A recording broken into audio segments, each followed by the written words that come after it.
A great pleasure to be here this afternoon to, at a high level, talk a little bit about some of the work that we've been doing in regard to automated item generation for licensing exams in medicine in Canada.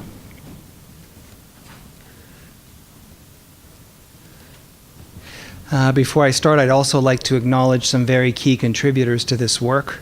Most notably at the University of Alberta, the work that basically our work is based on from Mark Gearl and Hollis Lay, as well as a colleague at the University of Ottawa and some of my colleagues at the Medical Council of Canada. So this talk is a little bit different, I think, from the bulk of the presentations that you'll have the opportunity to see over the next 2-3 days, in that it's aimed really at a test development type issue or question, and that is, how can we use computer technology to better improve other critical aspects of assessment, including where it all starts, really, when you think about it, and that's the actual test material. Just a little bit of background, just so you know who I am and where I come from and so forth. The Medical Council of Canada, among other things, is the organization that's responsible for developing, administering, and also scoring exams that are used to license physicians to practice medicine in Canada. There are 2 exams, as I'll go over very briefly, that we're responsible for. So as the organization was slowly inching towards its centennial in 2012, we were founded in 1912, the MCC, I think in its wiseness, decided to put together a task force.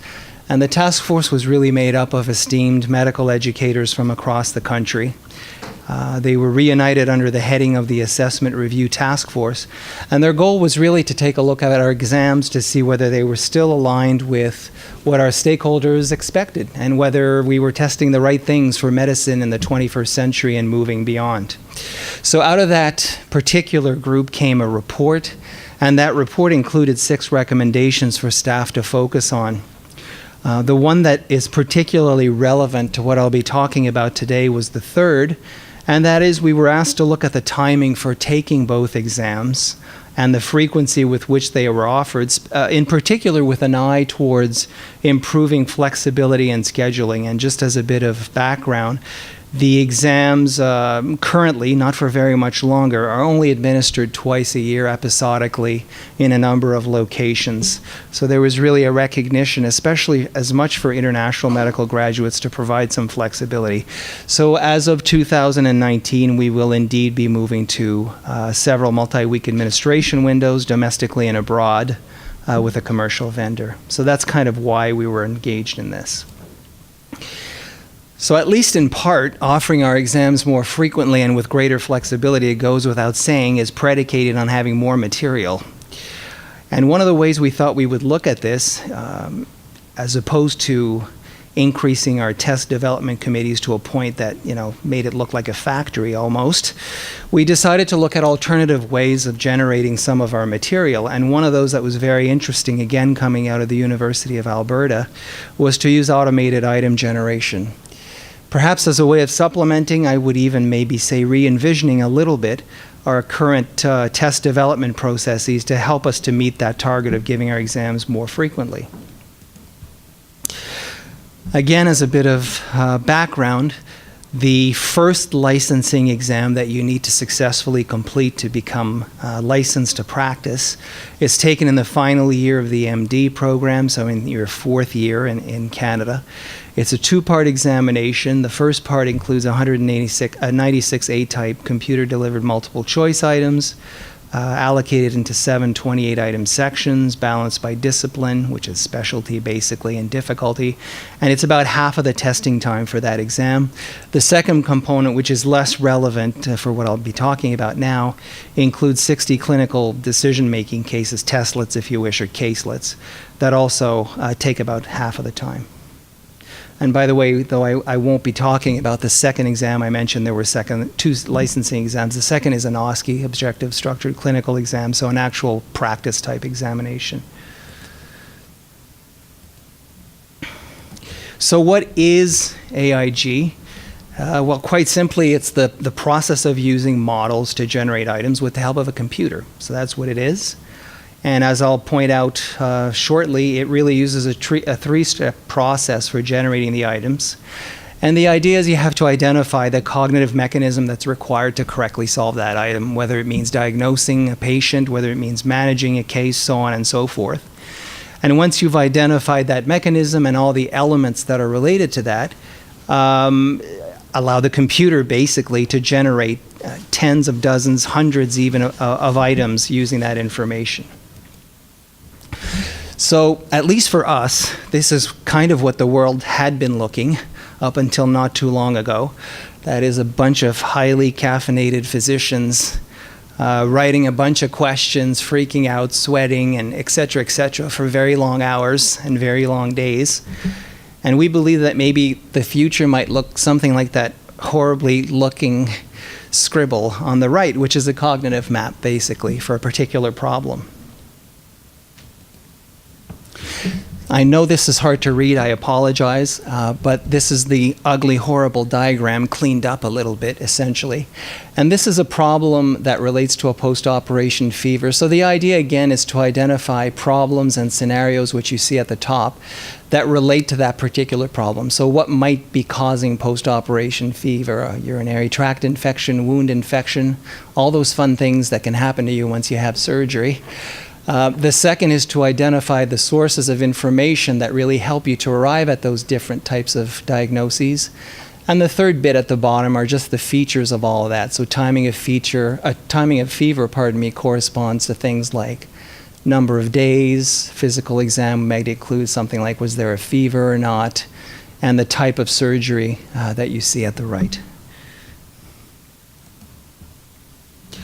So again, the idea behind this is that it highlights whatever's necessary, knowledge, skills, content areas, to correctly solve the problem, whether it be a diagnosis, a management, and so forth. So again, it includes identifying a problem, specifying the sources of information that are needed to diagnose that problem, and describing key features within each information source.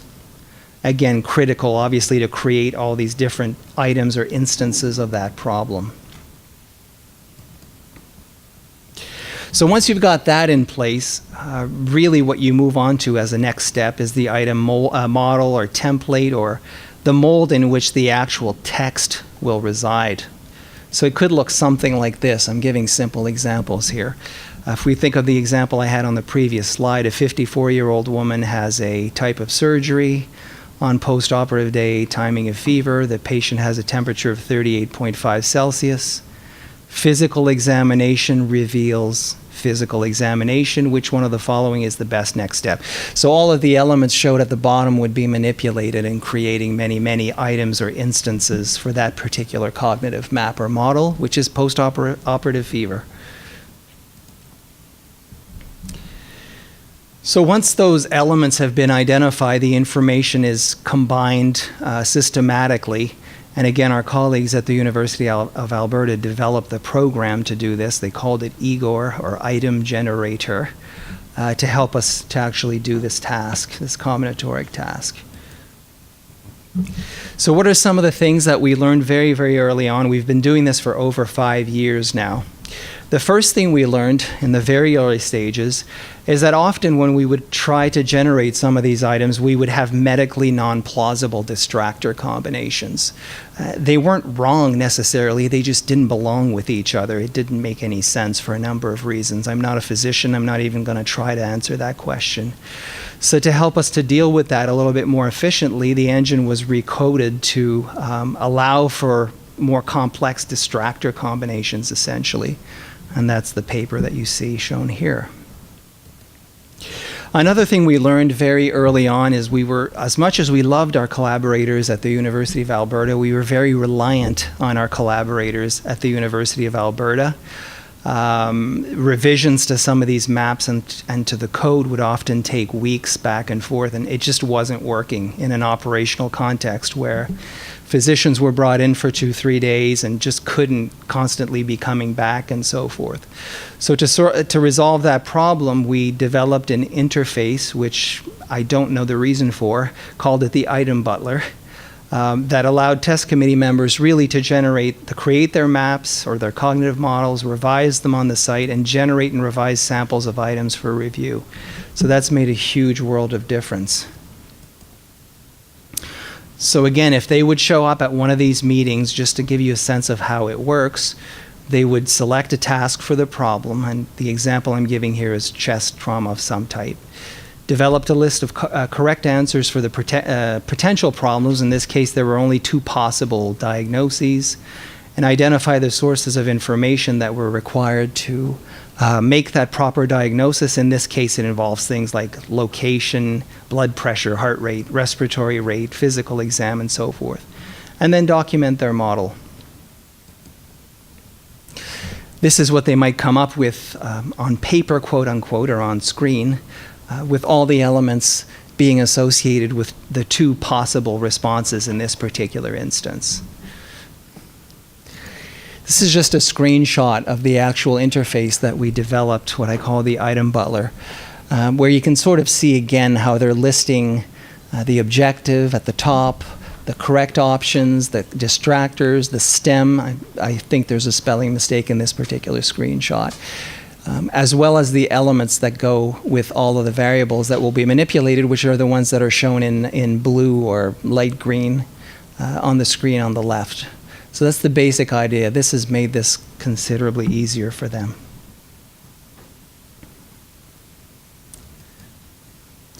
So I don't have a lot of results to show to you, but I can talk a little bit about some of these things. So far we've generated thousands of items across about 70 of these problems or cognitive maps since we've started. One thing we've noted, and that we were concerned about because we kept hearing it every other day, was that it would be easy for people to identify items that were generated via this automated item generation process versus items that were generated the good old-fashioned way by just having doctors around a table. And the reality is we've done 3 or 4 of these types of exercises, and they can't tell the difference, basically. They really can't tell the difference between the 2 types of items. We've pre-tested about 600 of these items so far, which is a problem in and of itself in terms of slots and so forth. And one thing we've noticed is the distractors were much stronger than those that we would normally see associated with traditionally written items. That probably doesn't come as a huge surprise, in that the AIG process, when you're developing your cognitive map, pretty much forces you to very clearly indicate what those reasoning errors might be in different instances and so forth. So you can't get away, and I'm being a bit stereotypical here, but you can't get away with the, it's 10 to 6 p.m. and I've got to think of a last distractor because I need to get out of here and finish this item. It's very hard to get into that mindset with this. Retention rates based on our flagging criteria are very comparable to what we would see, maybe even a little bit higher than what we get with traditional items. And one unanticipated consequence, and this is something I heard from our committees of physicians, is our item development process, irrespective of the whole computerized aspect of all of this, the exercise of going through this cognitive mapping has improved our item development process significantly. Again, it's due, we believe, to the effort that's needed in creating some of these cognitive maps, not only for the correct answer, but also very clearly indicating what the incorrect paths to a problem are. I know this is small, I know this is very quick and summary, but if you look at the bottom line, it's sort of combined across the last 3 years some of the very high-level stats that we've gotten for some of these items. And one thing that you'll notice, which I'll get back to in the next slide, is that the AIG items, I should also say that these items were, the ones generated via AIG were matched to the traditional items in terms of what we call MCC objectives. So you can think of a content area or a problem and so forth. It's not a perfect match by any stretch of the imagination, but just to get some control over what these items look like and to at least compare fruit to fruit, if not apples to apples. And one thing we've noticed is the AIG items are slightly easier than their counterparts, whether you look at the classical or the IRT, the Roche-based stats in this particular instance, and they're slightly more discriminating. So one thing that I pose to physicians, obviously, is, well, why do you think they are a little bit easier and maybe a tiny little bit more discriminating? This is conjecture. I have to be very clear about that, and this would have to be looked at much more rigorously. But some of the things I heard from our committees included things like they typically include more, so I wouldn't say more, I would say actually more clearly defined information than traditional items, given the constraints that are created by the model and what that imposes on the test development expert. And that might actually, in some bizarre, twisted, reverse fashion, be a complement to AIG, in that some of the traditionally written items might not be quite as clear in certain instances than the ones that are generated from the cognitive maps. It was also mentioned there was some self-selection process, which isn't entirely true, in that what was happening is these AIG items went through the same editing process as all other traditional items would. So in terms of next steps, one of the things we'd like to look at is to look at the feasibility of using this process to create cognitive maps, not only for our multiple choice items, which is what I've been talking about today, but also some of the item types that we use in the second part of the exam, which I didn't really go over other than to mention that there was an afternoon's worth of caselets or testlets.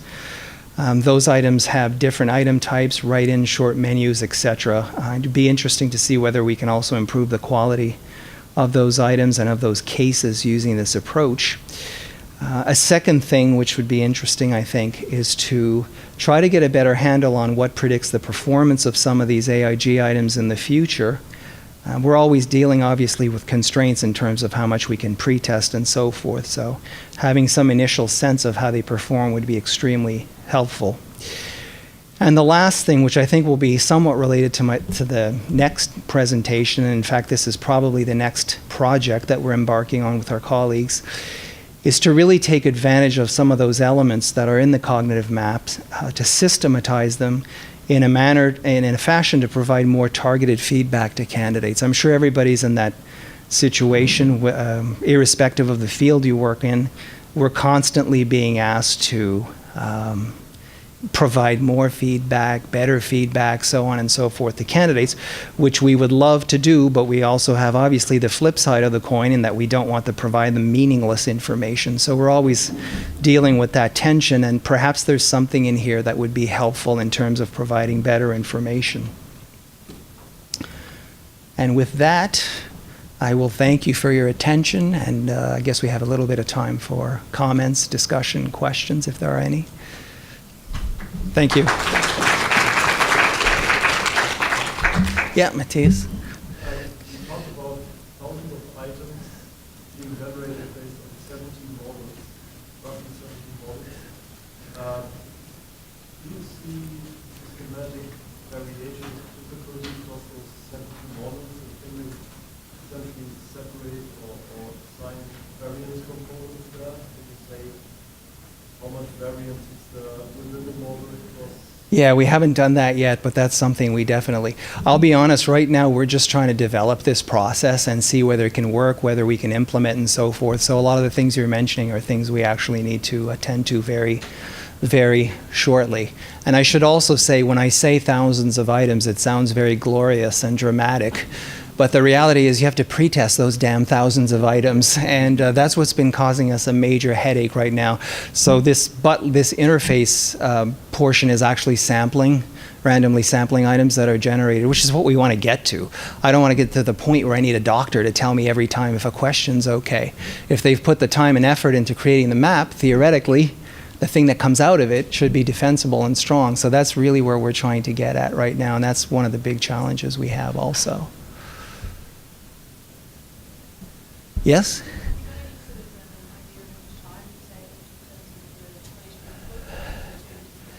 I can tell you we save money. And strangely, that's an important factor where I work and probably other places too. All kidding aside, we've tried to estimate the amount of money that it costs to develop a traditionally written question, which I won't tell you, but it's a lot, versus this process in terms of how much we end up retaining and what we select and so forth. And there's definitely an economy of scale to be made in this particular instance. So, and another thing which I didn't talk about, which is always a nice thing, the physicians that we've worked with so far really, they love this. They love this approach. It fits with the way they approach a patient and think of a problem and clinical reasoning. It's all very logical and stepwise. So it's worked actually very well from that particular perspective, which is encouraging. We've had very few non-believers. Actually, the non-believers were the physicians I work with directly, who've now become the biggest. You know, it's kind of like that person that used to smoke 3 packs of cigarettes a day and now becomes the biggest anti-smoking person on the face of the earth. So we've had a lot of those particular experiences. Yes? Are there any other? Yes? What is the real difference when you generate automatic? Because I can imagine that you develop such a cognitive map in your committee. You have the right items. Yeah, no, you're right. Well, What is well, the economy of scales is when you actually are able to generate, you know, thinking about multiple forms and blocks and so on and so forth, to be able to generate many, many, many of these items almost instantaneously, there is something to be saved. And again, I'm not making the point that, you know, this is entirely replacing our traditional test development process. It's just a way of supplementing it to help us attain a very specific goal in this case, which is to give the test more often. So, yes, again? There are information about sensitivity that people detect or model the items. Yeah, I've heard that one too a few times. I can't answer that right now. That's something we'll have to look at, just because we've pre-tested so few of these things so far, about 600. But yes, that will be something that we'll have to look at. Yeah. Are you a physician? Okay. Because I hear that one all the time too. If you have 35,000 items and you can actually memorize them all, maybe you should be a doctor. So yeah, I don't quite agree with that argument, by the way, but I've heard that one over and over again. Now the maps themselves, I mean, I guess one could make an argument, certainly at a higher level, that if all your, I don't know, this would have to be looked at, but if you know that you have a problem on X, you know, the objectives are already out there on our website in terms of the general things that we're targeting and so forth. So it's not giving you the answer necessarily. There might be 27 different things related to a chest murmur, for example, or a heart murmur. And maybe it's up to you to prepare adequately in terms of, you know, understanding that biology and everything else you need to learn. So I don't know exactly where you cut that line, you know, in terms of security. Yes?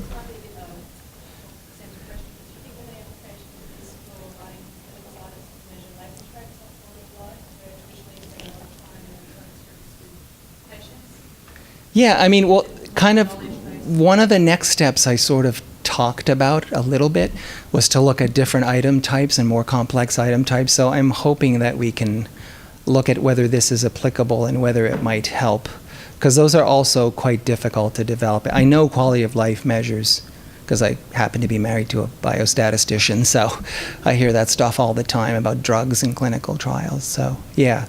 I think so, yeah. There's nothing magical about this, you know, which I always tell everybody. There's nothing, it's not magic. You're just clearly and logically articulating all the elements of a problem. Hopefully that's what you would do when you write a question the good old-fashioned way. Unfortunately, that's not always the case for a number of reasons. So, yeah? do you have information about the predictability of the difficulty?